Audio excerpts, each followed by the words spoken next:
સમર્પણ સમર્પિત હું થાઉં હે માં અને સમર્પિત પણ દૃઢ નિશ્ચય હોય દૃઢ નિશ્ચય ક્યારે બને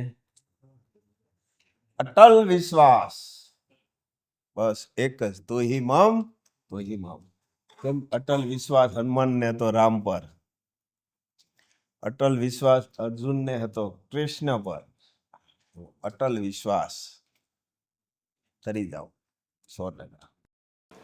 પરમ લક્ષ્યની પ્રાપ્તિ કરવા માટે સૌ જાણીએ છીએ કે દ્રઢ સંકલ્પ અને સાથે સાથે અટલ વિશ્વાસની જરૂર પડે છે. શું કામે કે સમાજની અંદર બંને વસ્તુ છે, સાત્વિકતા અને તામસિકતા, ધર્મ અને અધર્મ. અને આજકાલ અધર્મને એટલો રંગરોગાન કર્યું છે, ખોટા લોકોએ અધર્મને એટલો રંગરોગાન કર્યો છે કે સત્યની પરખ છે ને થવા નથી દેતું. પણ કલર કરેલા કાગડા ઝાઝા સમય સુધી એનો કલર રહે નહીં. વરસાદ વરસે ને એટલે એનું ઓરિજિનલ સ્વરૂપ સામે આવે. વરસાદ વરસવાનો મતલબ શું કે જ્યારે જ્યારે આવું રંગરોગાન થયેલા અધર્મનું પ્રમાણ જ્યારે વધે ને, અસત્યનું પ્રમાણ વધે, ત્યારે કોઈ અવતારી પુરુષ આ ધરતી ઉપર આવી અને ધરતી ઉપરના લોકોને, જીવાત્માઓને એ સાત્વિક માર્ગ બતાવે, એને ધર્મનો માર્ગ બતાવે, એને સત્યનો માર્ગ બતાવે છે. એટલે પેલો અધર્મ છે ને ખુલ્લો પડે છે.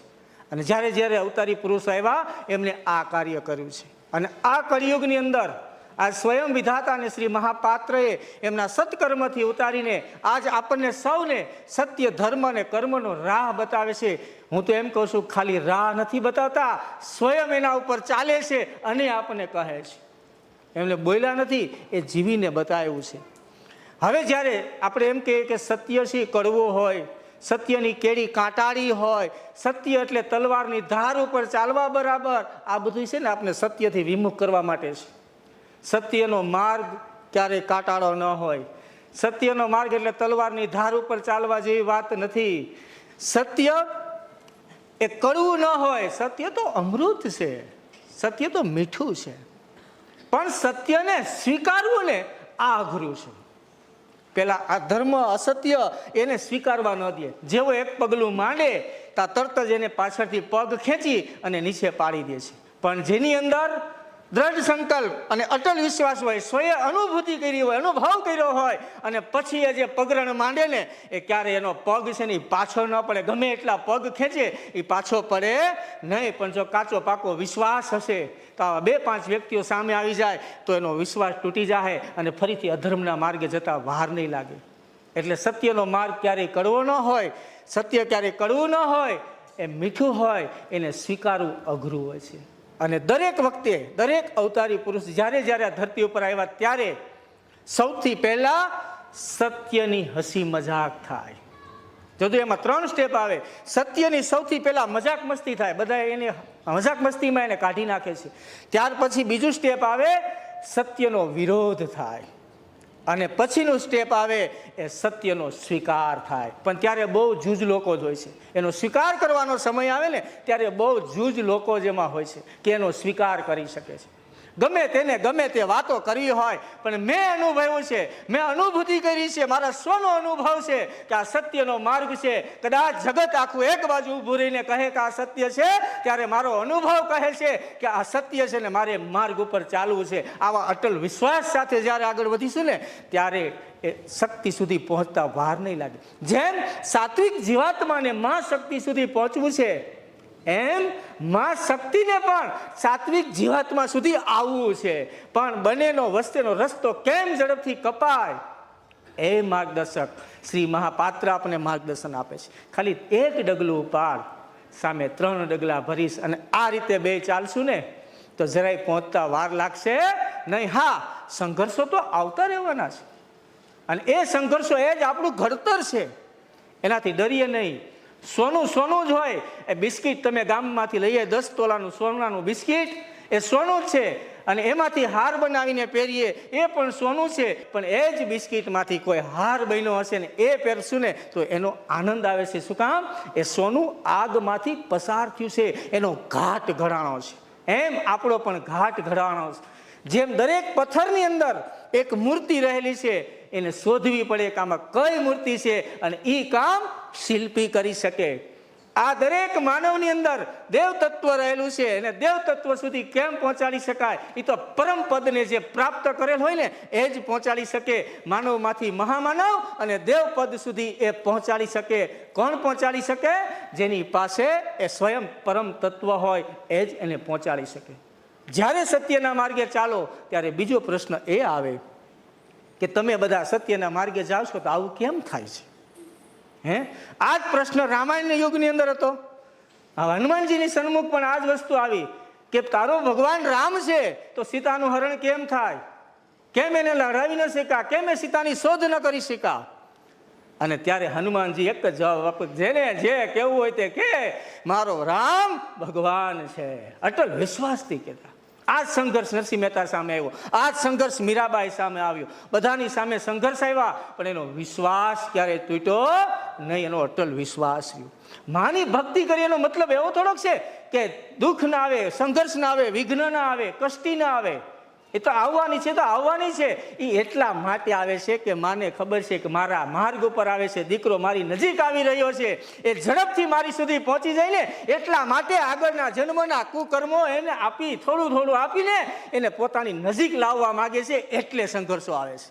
આ સંઘર્ષોને દૂર કરાવવાના ન હોય, આ સંઘર્ષોમાંથી હસતા હસતા એમાંથી પાર થઈ જવાનું હોય અને મા શક્તિ સુધી પહોંચવાનું હોય. જય મા વિશ્વંભરી. સંઘર્ષો છે ને તમને મજબૂત કરે. હા, જેટલો સંઘર્ષ આવે ને એમાંથી તમારી અંદરની શક્તિઓ છે ને ખીલવા લાગે. અને સંઘર્ષનો કેમ સામનો કરવો ને, તમે ધીરજ રાખો ને એટલે એ સામનો કેમ કરવો એ રસ્તો પણ મળી જાય. હા, પણ ધીરજતાનો ગુણ રાખવો પડે. ને સંઘર્ષ વિના કોઈ વસ્તુ, રામ હતા તો હનુમાનને સંઘર્ષ ન કરવો પડ્યો, કૃષ્ણ હતા અર્જુનને સંઘર્ષ ન કરવો પડ્યો. એક સમાજ માટે હતો ને, લૌકિક તો નહોતો ને. આપણે જે આવે છે બધા ક્યાં આવે છે? લૌકિક આવે છે. એક સામાન્ય લૌકિક ઘરના જ પ્રશ્ન છે, તો એ આપણે સામનો ન કરી શકીએ. એટલે જ કહું છું ને, આપણે નિયમ 9 મણકાની માળામાં આવે છે કે પોતપોતાની ભૂલ, હા, પોતે સામેવાળો ન સ્વીકારે એટલે સંઘર્ષ થાય. થાય ને, એટલે જ થાય છે ને. પોતાની ભૂલ પોતે સ્વીકારી લ્યો, સંઘર્ષ છે જ નહીં. લૌકિક પ્રશ્નો છે, લૌકિક સામાન્ય. હા, વિશ્વ લેવલે આવે સંઘર્ષ તો શું થાય? ઘરના જ છે ને, હાવ સામાન્ય છે. પોતાની જીદ મૂકી દે, બસ હું કહું તે જ થવું છે, આ બધું મૂકી દે તો શું વાંધો છે? આપણા જ સંતાનો છે, આપણા જ છોકરાઓ છે, તો આપણા જ છોકરાઓ હોય તો એને હા છે વાંધો નહીં, હાલ. નાનું બાળક હોય આમ તેમ કરે, આપણે નથી કહેતા હા છે વાંધો નહીં, હા, તરત સન્મૂળ ન થઈ જાય. એ કોનામાં હોવું જોઈએ? એટલે જ કાલે આપણે વાત થઈ હતી ને, મા બાપની પહેલાં છે ને ફરજ આવે, પછી સંતાનોની ફરજ આવે, પછી એના સંતાનો. આ બધી સતત ફરજો જો પૂરું પાલન કરે, પોતપોતાની ફરજ, પ્રશ્ન જ નથી. વિશ્વના કોયડા બધા ઉગલી જાય ને, શું માત્ર ફરજ. આજ ભૂલ્યા શું? ફરજ. બસ મારી ભૂલ નથી, તારી જ ભૂલ છે. એમ કે મારી ભૂલ નથી, આની ભૂલ છે. આ પોતપોતાનું બીજા ઉપર ઢોળતા જાય, પણ પોતાની ભૂલ હોય તો પોતે સ્વીકારી લે, હા વાંધો નહીં.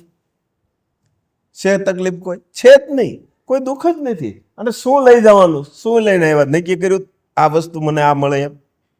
કોઈ નક્કી કર્યું હોય કયો આમાં? કોઈ પણ કે આવા મને મા બાપ મળે, આવા મને સંતાનો મળે, આવા મને આ મળે, આ મને આટલી પ્રોપર્ટી મળે, આટલું મને આ મળે, આવા મારા સગાવાલા મળે, આ કોઈને નક્કી કર્યું હતું? માગ્યું નથી, મળ્યું છે તે કર્મ અનુસાર મળ્યું છે. તો એમાંથી કેમ પસાર થવું તે આપણે શીખવાનું છે. ધર્મ એટલે ફરજ, ધર્મ એટલે કેમ એમાંથી પસાર થવું તે આપણને શીખવે છે. પ્રકૃતિ જો આપણને કેટલું શીખવે, હે? એને સંઘર્ષો આવે ને, વાવાઝોડું બધું ઘણું આવે, આવે જ છે ને. તડકો આવે, ઠંડી એટલી બધી આવે, કેટલું આવે. તો આપણે કાંઈ ન આવવું જોઈએ, હે? એટલે એમાંથી કેમ પસાર થવું તે આપણે શીખવાનું છે. અને એક જ આમાંથી ન પસાર થવું હોય કંઈ આવે જ નહીં. એના માટે એક જ વસ્તુ, જન્મ જન્મના ફેરા. બધા પ્રશ્નો સોલ્વ. એના માટે આગળ વધવું જ પડશે ને. એને ઊભા રહેવું તો નહીં, આગળ જશું તો બધું આવશે. થોડું થોડું તો આવે જ. પણ આપણે શું ક્યાં હથિયાર રાખવાના? 9 મણકાની માળા, બીજું 17 ગુણ. ક્યાંય પાછા પડો નહીં. સત્યમેવ જયતે. હંમેશા સત્યનો